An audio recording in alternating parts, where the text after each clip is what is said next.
Last எபிசோட்ல மூணு யோஞ்சினை பழி வாங்குறதுக்காக அவளோட பொண்ணோட ஸ்கூல்ல டீச்சரா ஜாயின் பண்ணதை பார்த்தோம். இந்த எபிசோட்ல மூணு அவளோட பழி வாங்குற பிளானை எப்படி ஸ்டார்ட் பண்றா, யோஞ்சினோட பொண்ணை என்ன செய்ய போறான்னு எல்லாத்துக்குமான ஆன்சரை பார்க்கலாம். இது தி க்ளோரி சீசன் 1 எபிசோட் 2. ஃபர்ஸ்ட் சீன்ல மூணு காலேஜ் படிச்சுட்டு இருந்த டைம் அந்த புல்லிஸ் எல்லாரையும் பழி வாங்குறதுக்காக அவங்களோட சோஷியல் மீடியா அக்கௌண்ட்டை செக் பண்ணி பாக்குறா.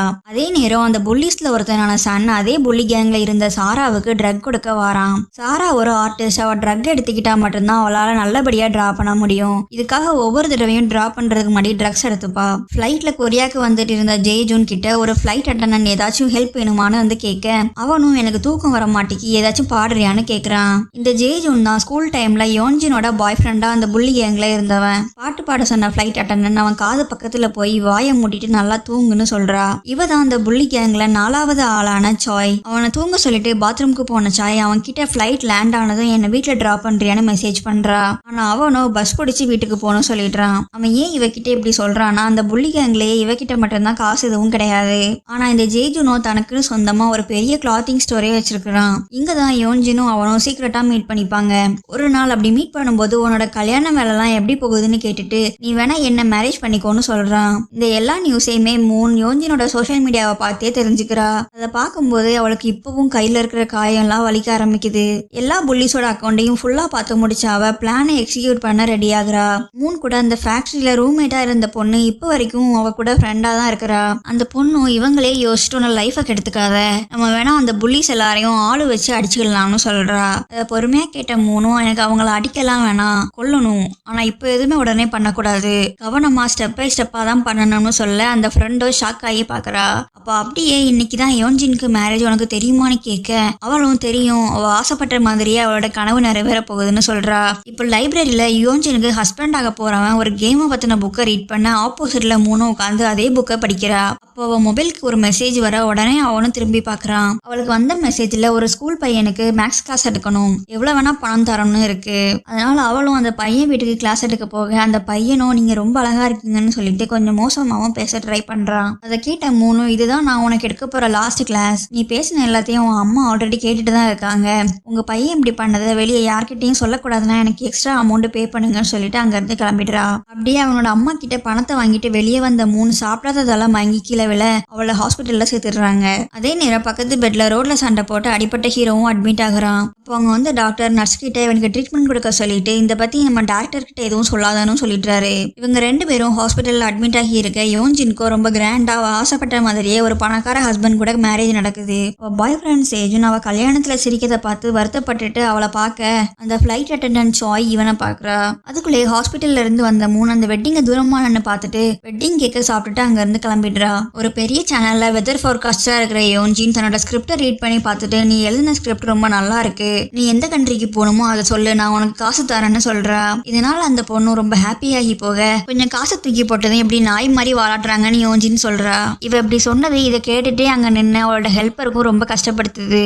ஜெய்ஜூன் சன்னை பார்த்து நீ இன்னும் ட்ரக்ஸ் எடுத்துக்கிறியான்னு கேட்டுட்டு சாரா என்கிட்ட எல்லாமே சொல்லிட்டான்னு அவனை அடிக்கிறான். நம்ம எப்பவும் ஒன்னாவே இருக்கிறதால நம்ம ஃப்ரெண்ட்ஸ்ன்னு நினைச்சிட்டியா, என் பேர்ல பில்லியன் கணக்குல சொத்து இருக்கு, நீ ட்ரக் யூஸ் பண்ணிட்டு கார் ஓட்டி நான் செத்து போயிட்டேன்னா என்ன பண்றதுன்னு சொல்லிட்டு சன்னோட தலையிலேயே அடிக்கிறான். அந்த புக்ல ரீட் பண்ண கேமை எப்படி விளையாடுறதுன்னு 3 வயசானவங்க உட்காந்து விளையாடுறத பார்த்து கத்துக்கிறா.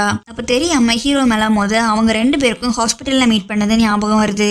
அப்படியே எழுந்த மூணு நீட்டில உருவி போட போக அவனும் உடனே அவளை தடுத்து நான் இங்கதான் டாக்டரா ஒர்க் பண்றேன்னு சொல்லிட்டு நீட்டில சேஃபா உருவிட்டு அது மேல பேண்டேஜ் வைக்கிறான். அப்பதான் அவளோட கையில இருக்கிற எல்லா காயத்தையும் அவன் ஷாக் ஆகி பார்க்க அவளும் உடனே எழுந்து போயிடுறா. அங்க வந்து டாக்டர் அவன் எழுந்து உட்கார்ந்துருக்கத பார்த்துட்டு இந்த பேஷண்ட் எங்க, அவங்க ரொம்ப வீக்கா இருக்காங்கன்னு சொல்ல இவனும் அவளோட ரிப்போர்ட்டை வாங்கி செக் பண்றான். அடுத்த நாள் கிளாஸ்ல இருந்த மூணு அவளுக்கு தெரிஞ்ச ஒரு வாய்ஸ் கேட்கத பார்த்துட்டு திரும்பி பார்த்தா அங்க ஹீரோ உட்கார்ந்துருக்கான். பட் அவன் அந்த கிளாஸோட ஸ்டூடெண்ட் கிடையாதுங்கிறதால ப்ரொஃபசர் அவனை வெளியே அனுப்பிடுறாரு. கிளாஸ் முடிஞ்சு வெளியே வந்த மூணு சிரிச்சிட்டே அவன் கிட்ட வர அவனும் ஷாக் ஆகி அப்படியே நிக்கிறான். பட் அவ சிரிச்சது பின்னாடி நிக்கிற அவளோட ஃப்ரெண்டை பார்த்து. சோ இவனும் அங்க இருந்து கிளம்ப மூணு அவனை மெதுவா திரும்பி பாக்குறா. இப்போ அன்னைக்கு ஏன் என்னோட கிளாஸ்க்கு வந்தேன்னு கேட்ட மூணு கிட்ட உன்னோட ஸ்டூடெண்ட் ஐடி நர்ஸ் கிட்ட இருந்துச்சு, அதை பார்த்துதான் உன்கிட்ட பேச வந்தேன்னு சொல்றான். அப்படியே நீ ரொம்ப வீக்கா இருக்கிற, அட்லீஸ்ட் ஒரு 6 மாசத்துக்கு டேப்லெட் எடுத்தா மட்டும்தான் நீ சரியாகுவன்னு சொல்ல அவளும் அதுக்கு எந்த பதிலும் சொல்லல.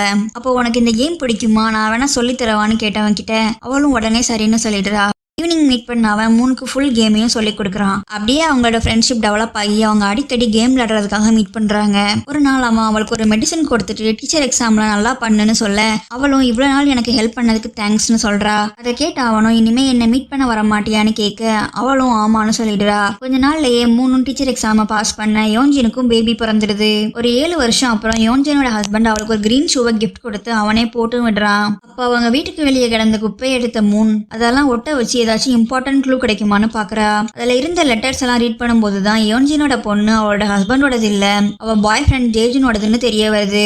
அடுத்த நாள் 2 பேரும் பேசிட்டு இருக்கும்போது உன்னோட ஃப்ரெண்டு சாய் அந்த ஃபிளைட் அட்டெண்டன்ட் நீ ஸ்கூல்ல எப்படிலாம் இருப்பன்னு என்கிட்ட சொன்னான்னு சொல்றான். இதை கேட்ட யோன்ஜினோ அவ என்ன சொல்லிருப்பான்னு ரொம்ப பயப்பட உன்னோட அவ நல்லா படிப்பான்னு சாய் சொன்னதை சொல்றான். அதுக்குள்ளேயே அவங்க பொண்ணு அங்க வர சிகரெட்டை வேகமா கீழே போட்டு மிதிச்சிடுறா. இப்போ சாய்க்கு மெசேஜ் பண்ண யோன்ஜின் சீக்கிரமா என்ன மீட் பண்ணவான்னு கூப்பிடுறா. அங்க போன சாயை பார்த்து சிரிச்சாவங்க இது புது ட்ரெஸ்ஸான்னு கேட்க அவளும் ஆமான்னு சொல்லிடுறா. அப்ப சாரா இதே ட்ரெஸ் தான் என்னோட பாய் ஃப்ரெண்டும் எனக்கு வாங்கி கொடுத்தான், அதை உன்னோட அம்மா கடையில தான் கிளீன் பண்ண கொடுத்தேன்னு சொல்லிட்டு அவளை கலாய்ச்சி 2 பேரும் சிரிக்கிறாங்க.